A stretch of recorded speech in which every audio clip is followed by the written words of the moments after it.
Chinese ఇళ్లలో చూశాను సత్యసాయిబాబా గారి ఫోటోగ్రాఫ్.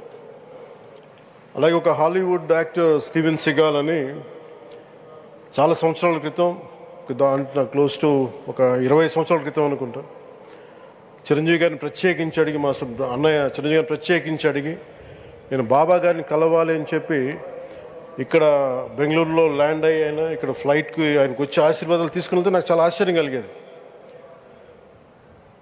ఒకరి గొప్పతనం ఒకరి తేజస్సు ఎలా తెలుస్తుందంటే ఎలా వెళ్ళి దీని గురించి నేను అనుకుంటా ఉండేవాడిని.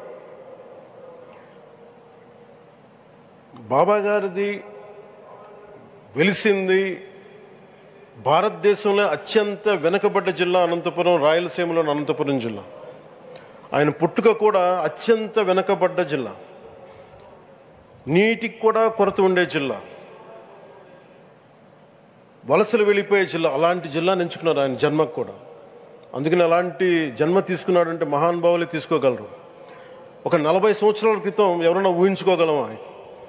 దేశ విదేశాల నుంచి చాలామంది భక్తులు, విదేశీయులు అందరూ వచ్చి దీని అభివృద్ధికి పాటుపడతారని.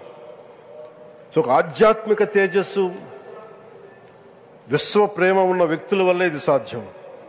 అలాంటి వ్యక్తుల కోసం ప్రత్యేకించి గౌరవ ప్రధానమంత్రి నరేంద్ర మోదీ గారికి ఇష్టమైనది ప్రజలందరికీ కనీసం ఒక 50 లీటర్ల నీళ్ళు ఇవ్వాలి, అది రక్షిత మంచినీరు ఇవ్వాలి. అలాంటి పథకం, ఒక 50 లీటర్ల నీళ్ళు కనీసం ఇవ్వాలి అనేది ఒక వ్యక్తికి ఆ సంకల్పం నరేంద్ర మోదీ గారు దీన్ని ముందుకు తీసుకొచ్చారు. ఒక ప్రభుత్వ పరంగా దీన్ని ప్రధానమంత్రి గారు తీసుకొస్తే, ఒక ఆధ్యాత్మిక గురువుగా